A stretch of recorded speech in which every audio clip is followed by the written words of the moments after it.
Everybody, Scott Stevens here with a look at Scott's weather. We have been previously doing this show at 5 o'clock Mountain, but with some other things going on within our group and also the shift of the times, it just seemed like it would be better to move this a little bit later in the day, a little bit closer to maybe the 5, 6, and 10 o'clock news that I was accustomed to doing as a professional.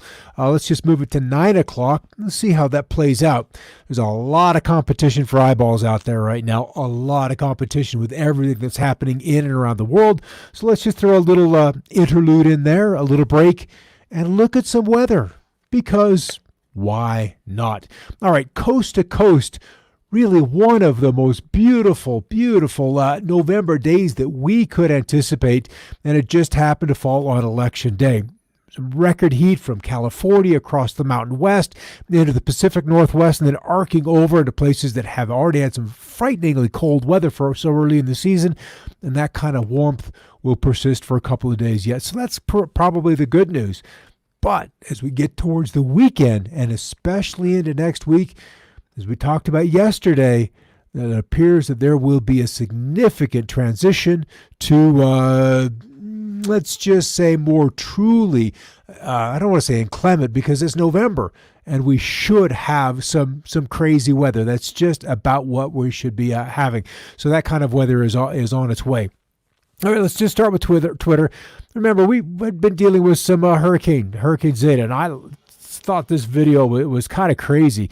You know, you're shooting your backyard, you've got everything put away in the storage shed, and off it goes into the neighbor's yard. You got to say sorry, and then you got to go get that, or endure the next 2 or 3 hours as the thing gets stripped apart bit by bit, and then the rest of your things that you believed were secure get utterly soaked as the rain comes on. So really kind of an amazing blowout. And also a similar event as you go into North Dakota, as they dealt with some 40, 50 mile an hour winds. Of course, not with Zeta, but with other storms early in the season. And these are big structures, and those tips of these turbines are moving at 120, 140 miles an hour. And if you look at those tips, that laminate, that fiberglass composite, really can get pitted as it sweeps up at that kind of constant speed. Really, let's just say when they get across 50 miles an hour, they tend to get stressed beyond their ability to maintain that for too many years.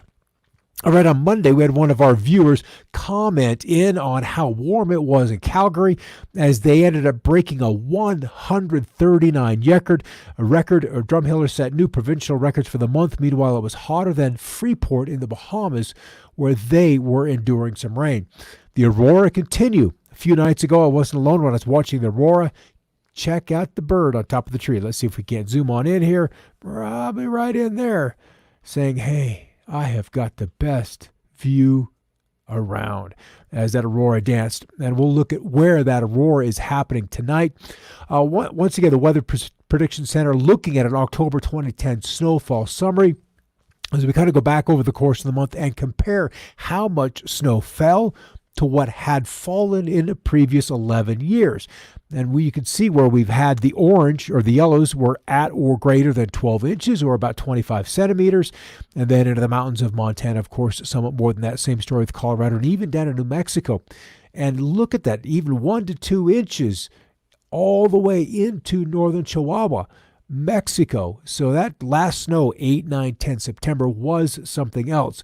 Now the deviation from normal, above normal snowfall in the blues, subnormal snowfall in the red. And there were a lot of places in the Mountain West that got very, very little snowfall. So we'll see as we look into the forecast whether we can account or make up for some of that. All right, Atlantic hurricane season has now generated what they call 154 ACE units, or accumulated cyclone energy. This officially meets the NOAA definition of an extremely active season. 2020 is the 11th Atlantic hurricane season in the satellite era going back to 1966 to be classified as extremely active. And this is the eye of Eta, just off the coast of Nicaragua. And it took a while as it meandered on through here, but just with its winds earlier today, about 18, 19 hours ago, over 150 miles an hour. So that's close to 200 knots or 200 kilometers per hour. So incredibly intense storm. And there's that beautiful weather across the nation with just some high clouds and, of course, some contrails intermixed in there across the southwest. And then as we go back to Honduras and Venezuela, that's some of the winds that continue to plague that area for almost one full continuous day. That storm has not been able to press inland. It's just holding offshore. There's enough friction, enough turbulence from the boundary layer of the land versus the Western Caribbean that it has weakened somewhat, but still these locations close to shore are taking a very, very intense beating. Fall colors rapidly drawing to a close as we look at some of the beautiful photography of Judith Morris with a little rain showers, a little rainbow, and we truly one good windstorm and much of this would be gone. Just one good strong wind and it's gone. That in the United Kingdom. All right, if you look to Scotland, just a bit farther north in the UK, snow has fallen in the Highlands today, and arguably one can ski. Brave person to get on out there and struggle with those environments. All right, Daniel's got 2 tweets here, and we'll only have minimal overwater trajectory for this next storm. Much of it is what we would call, when I was working in the western states, just an inside slider. Much of the energy coming in overland, so it's a very dynamic event, but just doesn't have access to that juicy Pacific. So we'll see what it can generate, but what it does do, and we'll see on the forecast in a moment, is open the door. Once we have this first storm, as energetic as it is, once it gets inland, it initiates a cool down, and we'll see how much above normal weather or how much above normal we have been temperature-wise. And then it's the introduction of the cool weather, and what those may do is really aid the drought that is in southern Oregon. It has been so bad for so many months now that the Friends of the BLM in Oregon, the Bureau of Land Management, helped round up wild horses and bring them into corrals to get them some much needed food and water. And I know when I was growing up in Idaho, the BLM dealing with wide stretches of open BLM land through Nevada in particular, where the horses were wild.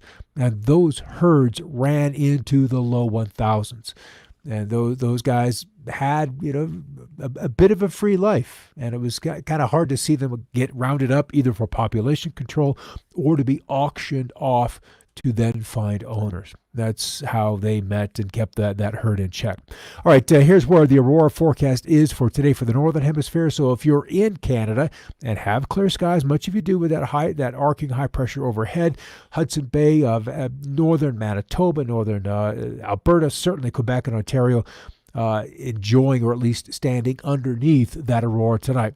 National preparedness level down to level 2 from the Interagency Fire Center. Large active fires continue in 10 states with 38 large fires, and they have been able to contain one with no new fires. That is certainly the good news. And we look into the west, a lot of clear skies today, some high clouds, and still we have some infrared signatures right here in eastern Oregon, even some smoke plumes. So those fires being driven by some winds as this storm approaches from the west coast. Like we said, it's kind of dry with a largely overland, at least the energy from above, the overland trajectory. So we'll get just the tail end of it, which is mostly just wind and some cloud cover. But nonetheless, it heralds the arrival of what will be a significant change in the pattern. Into the southwest, those high clouds, as we'll see in a moment, get really kind of thin. And where I am in southern Colorado, they obscured the sun a little bit today, but didn't have enough water in them to, throw down even any sprinkles. Fire plumes, and we'll see those in the infrared imagery, or the visible smoke plumes in the southern Sierra right now. Still a few fires in Colorado and some up in Idaho. And still a result of the drought that is decidedly in place. This baby is going nowhere. We were able to, the data for the preceding week that just closed this morning, kind of will go through, and the guys at the National Drought Mitigation Center, the Drought Center Information Center in Lincoln, Nebraska at UNL, will write up and get us a new report. That happens every Thursday. So in the short term, where do we see the precip falling? I think the biggest help will certainly be in Oregon and Washington. Kansas, Missouri, Iowa, wet. The question is, how much of this is snow? And as we get into the red shadings, that's at least 2 inches. So there's really no place except for maybe the Cascades in Oregon out over the next 10 days that are bumping up above about 4 or 5 inches. And those Cascades, as droughty as they have been, the rain is certainly welcome as the rainy season is underway. All right, temperatures. Where's the record temperatures been for tomorrow? Boy, all the way from Scottsbluff at 79, Baker, Oregon, 68, Casper, Wyoming at 70 degrees. That's just a degree off the record. The record is in this column, and then the POR over here is the period of record. So you can see some of these like Fargo, 70 degrees, tying a record in 75, but their period of record goes back to 1881, so it's a 140-year record, period of record. Grand Island, Nebraska, Imperial, Nebraska. So we've got some nice places. In Minneapolis, St. Paul, 76 degrees tomorrow, breaking by 2 degrees the record of set of 74 back in 1975, with their period of record almost equally long as deep into time. It's back to 1872. All right, let's come off to the south. We've got Ada down there off the Yucatan. Oh, no, well, first, 96 for the warmest Winter Haven, California, and 9 at Peterson. So let's see if we can't update this and see if there's something new today. Palm Springs and then Parker, Arizona for the nation's hotspots. There's Ada there. Winds down from 150 to 105. That's the good news. So we have seen, just because it's so close to land, it's weakening somewhat. Minimum central pressure is up. It was almost at 900 millibars, so it's up 70 millibars, or 10% of the atmosphere. I mean, total column of the atmosphere from here to space has been returned to that very, very tiny eye. They call it a pinhole eye, when that eye is no more than 4 or 5, 6 miles across. Sometimes it's just 4 or 5, 6 kilometers across, which is about 60% of the distance. Movement still to the west at 6 miles per hour. We saw that nice arc of dry weather across the country earlier in the day. Some high clouds pressing inland. We'll see some of those showers, but still tonight, let's see if we can't update this since we started at the top of the hour.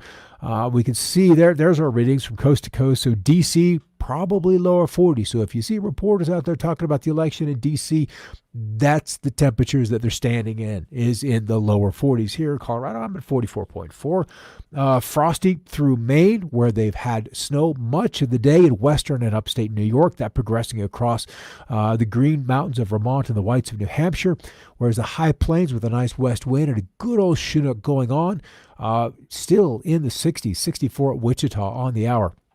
All right, there's the high pressure. If you're looking for heat and humidity, not here.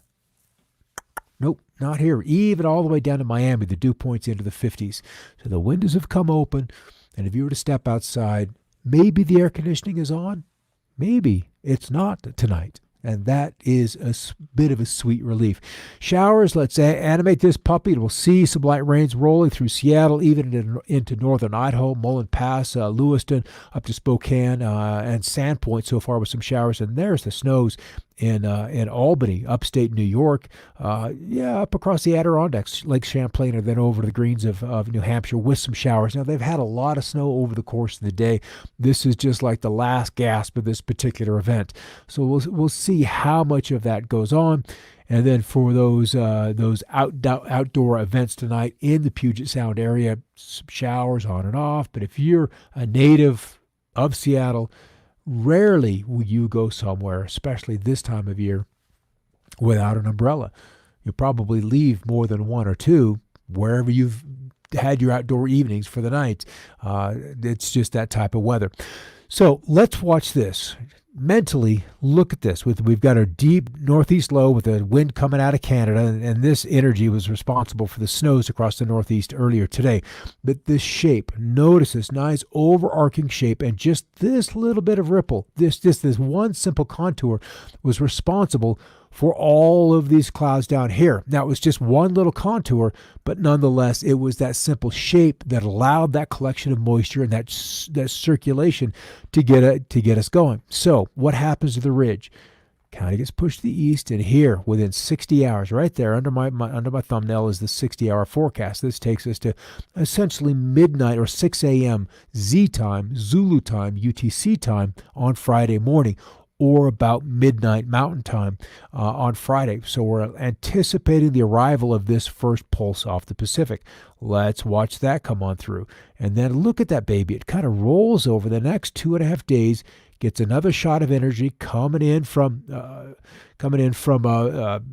western, well, basically from the Yukon, because it comes in from the north. That dives to the south, and then it just carves out that trough, makes it it just opens it up just a little bit larger. So we have this guy showing out. Look at the distance across that. And then in about 4 days' time, it is a much, much larger event. So large that we end up pumping up a nice big ridge across the mid-Atlantic. So some beautiful weather as we move to the weekend for the eastern states. Gorgeous, gorgeous weather, way above normal temperatures. And then from Alaska comes reinforcement to reinforce and broaden this trough once again. And even yet, there's another surge of energy coming off the Pacific to keep this trough in place. So what we are seeing, and we'll see how long it lasts, ultimately because the West is so dry, it won't last long enough. But what it does do is begin to wet all of those burn scars, all of those places that have been enduring fires for almost the entirety of the summer, but especially since the last week of July. So this is the good news, that we'll see some rains in the west. And if the rains come in slow enough for California, an inch, inch and a half, then we can get those grasses to sprout. They can turn green, and we can begin to get some ground cover on those burn scars quickly before the heavy, heavy rains of late November, but certainly by December and January, if they're to come this year, would show up. All right, this one, let's run this all the way to the end. This is the snow forecast for the next 10 days. So the Sierras, 80 inches, 70 inches. There's a mark for 170 inches or 117 inches right there. So there's some very healthy snows that will come in across the Cascades and even into the Siskiyous in northwestern California.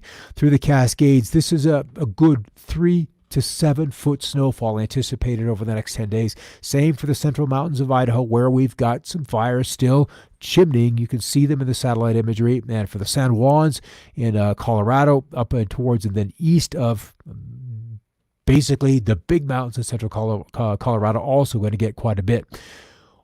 I'm going to come on in here. Let's come into the Rockies, Great Basin, see if that gets us. Now that doesn't even get us into Montana, but this will give us an outlook for just how much for California. There's a tag for let's just say it's a digital point where the models are forecasting 100 plus inches. So that's not far from Mono Lake and Donner Summit. So that's a very, very high total. We'll see if this materializes, but ultimately what's happened is that we're seeing a shift in the pattern. It is absolutely underway. One more, I want to go to not quite the northern plains, the northwest. Yeah, that gets us into Montana. It's these plains into Montana that I'm really kind of amazed with, where we're seeing through southern Alberta and up into Saskatchewan. These are 40, 50, so 3 to 4 foot snowfalls out over the plains, not in the mountains, but out over the plains. This means the farmers have got to finish. They've got to finish, because once you put that kind of snow on whatever crop is left, it's matted down to the point where it is in the mud for the rest of the year, and you're waiting for the spring shoot. So it's going to be buried. So they got to wind it up. The other thing is the ranchers. They've got to be able to situate and store and pre-stage feed for those kind of animals. And if you were familiar with the big El Nino winters of 82, 83, the National Forest Service ended up bringing in bales of hay just to feed the elk and the deer in some of these Forest Service locations, because it was so incredibly deep with that snow. All right, guys, how's the rest of the world? Pretty good. Where do you want to go? We could look at, let's go to all the way out over here. Let's look at Aussie. Let's look at precip. Oh, they've got some showers and storms. That'd be nice. That's a good precip. This was a 10-day total that I was looking at. We could animate that and see if it's early on or a little bit later. So looks like we've got a storm progressing there. Oh, for southern island of New Zealand, with big rains on the west coasts, but good. this is good. They're kind of transitioning from spring into summer. This is one of the wetter maps that I've seen for Australia in a little while. All right, guys, let's wind this up. We've got a crazy things happening, and we'll be back tomorrow night at 8 o'clock with another perspective, as we talk about the tools we'll need to deal with the reset or whatever happens with this particular election. I know everybody's kind of eyes glued on one screen, one streaming another, or with one of the networks. I think the networks are probably towards their last gasp as entities, as we tend to like to choose our own sources rather than being stuck to 3 or 4 mainstream news ones. And certainly I know that. I spent enough evenings watching the news, sitting in the newsroom or even in the studio, as watching the returns come in and all the chaos of election nights. It was kind of exciting, kind of crazy. So we're just glad to be participating in the process. All right, guys, have a great night. I will catch you on the morrow. And until then, have a great night. Don't stay up too late. And I'll see you then. In the meantime,